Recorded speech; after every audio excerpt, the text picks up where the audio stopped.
Hi, my name is Aaron, and this is my show, Re-Education.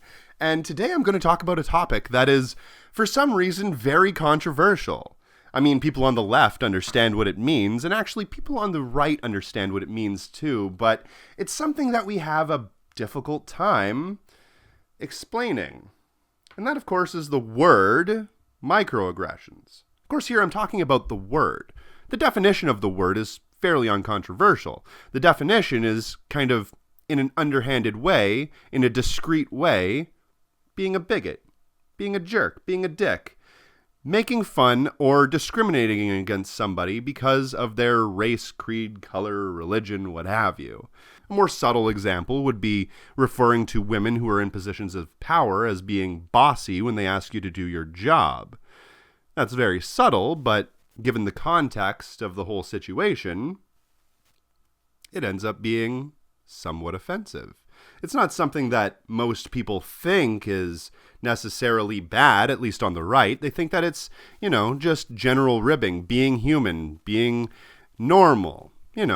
When guys are at work, they'll rib on one another. They'll bug one another. Sometimes they'll even get into fights with one another, verbal or physical, and it doesn't seem to really amount to anything.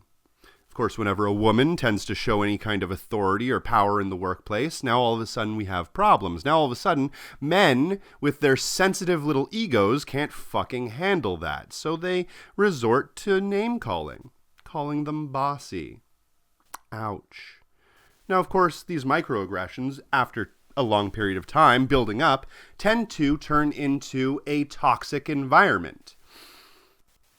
But we all know that that exists. Even you on the right understand that that does exist. And if you don't, if you're saying that you don't at least, you're probably full of shit. You probably understand to a certain extent that people that you know have been discriminated against in that way. You just don't think that it's really that big of a deal. I know when I was on the right, I didn't think that it was that big of a deal. Grow up.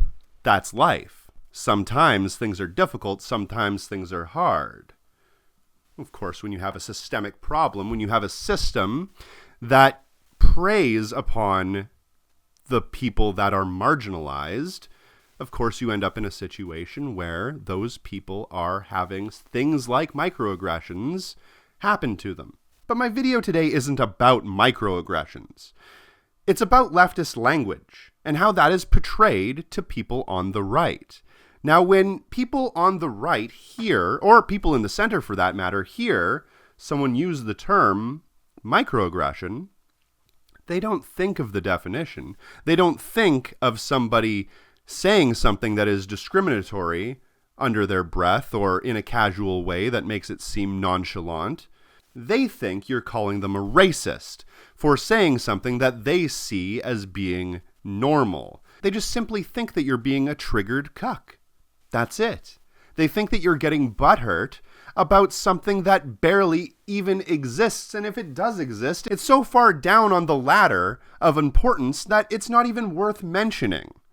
That's what they think about those sorts of arguments. And that's not just when they're talking about the word microaggression, that's when they're talking about things as broad as even feminism specifically. We on the left have this interesting fascination with coming up with new words to describe phenomena that is a little bit academic and comes across as being pretentious as fuck.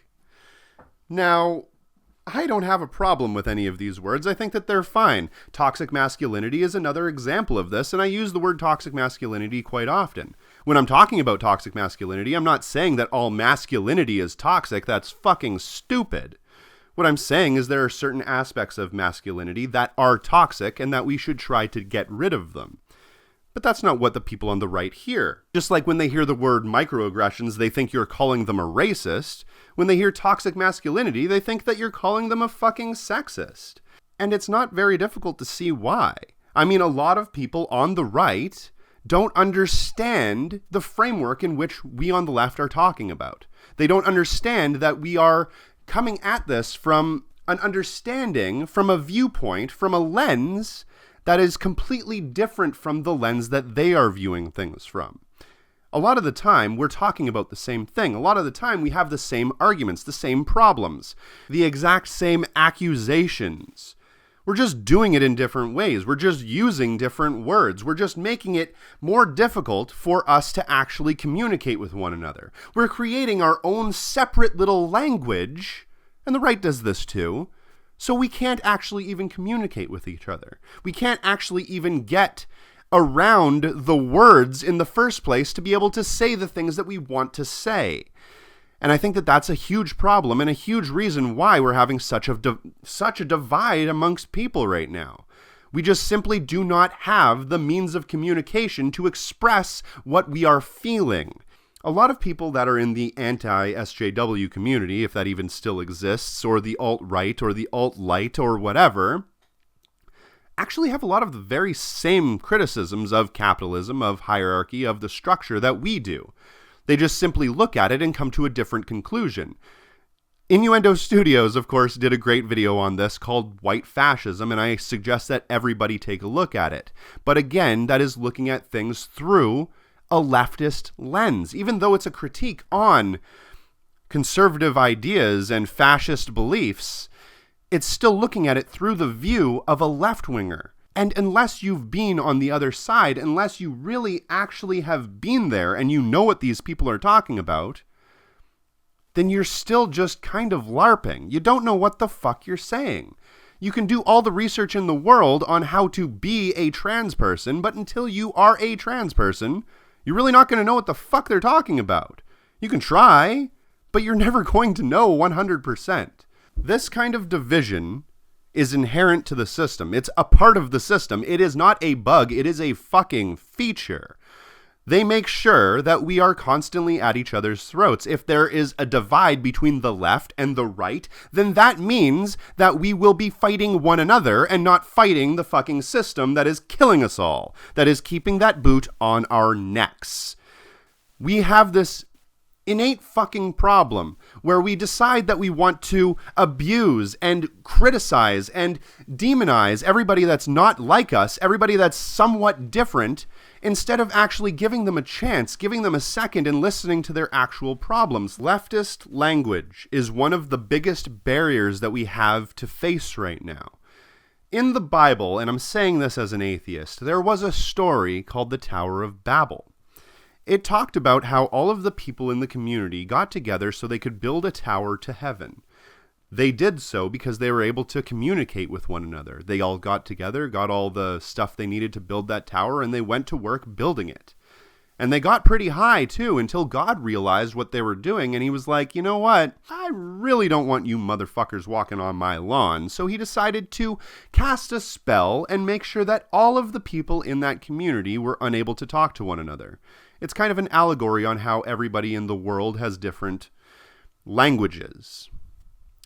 But it's kind of the same thing here. We on the left and people on the right are unintentionally or possibly intentionally creating languages, creating lingo that we on the other side don't understand. It's a way of keeping us divided. It's a way of making us not be able to talk to one another. And in this world, the world that we live in right now, the most important thing that we could possibly have is unity among all working people.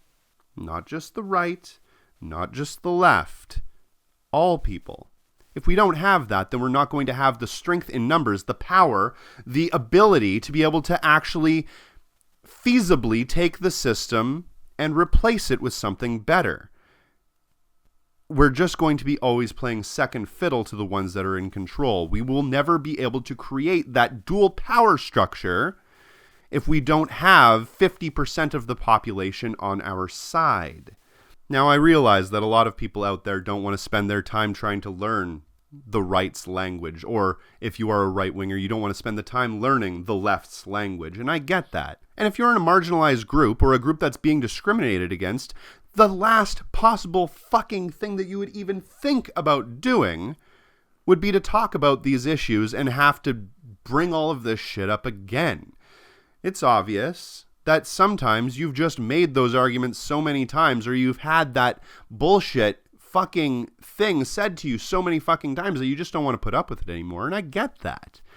But to the people out there who can handle making those arguments and can handle actually talking to people that are saying rude, nasty shit, I implore you to do so. When a troll or somebody is saying things that are racist or bigoted or mean-spirited, and they're saying them to you, they're saying them to make you mad. They're saying them to piss you off. They're doing it to get a fucking rise out of you. And when you respond to their racist bullshit, then that is exactly what they've gotten out of you. Ignore that shit. Ignore the racism, ignore the sexism, and ignore all of the craziness. Because you have to understand the majority, the population, the vast amount of people, the masses, they don't think in leftist language. They don't think in leftist terms. They think in some sort of nebulous gray area where they don't really know what the fuck is going on. The propaganda is so thick that they hear things, they say things, and they don't think about things. The majority of people, the masses, the proletariat, are not thinking about things in leftist language. They're not thinking about things the way that you or I think about them. They're thinking about getting up, going to work, getting off of work, and going to the fucking bar and getting drunk and forgetting about how the boss just fucked them for 8 hours that day.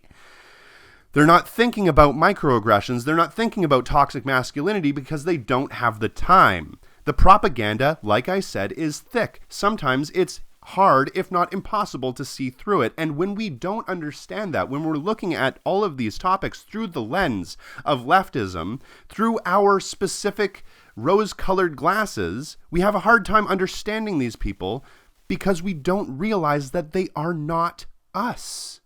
They came to a completely different conclusion. And it's not like you can't get through to these people. If you can, try to just ignore the racism, ignore the sexism, and look at their stupid little argument and talk about that.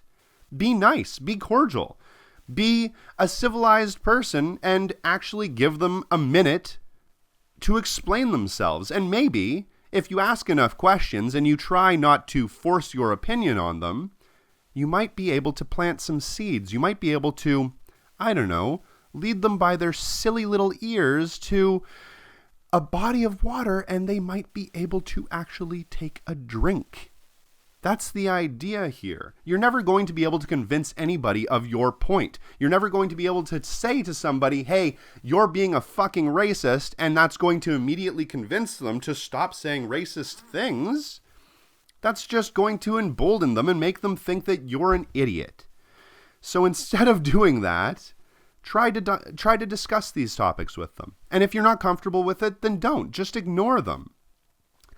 But you have to realize that when you're using leftist language, like microaggressions, like toxic masculinity, you're immediately creating a barrier that stops you from being able to discuss any of this stuff on a rational level. You're immediately making people not want to engage with you. And at this point in history, we just do not have the luxury of having that be an issue. We cannot have half of the population supporting the state. That will not help the revolution. At least that's the way I look at it. My name is Aaron. This is my show, Re-Education. Thanks for watching.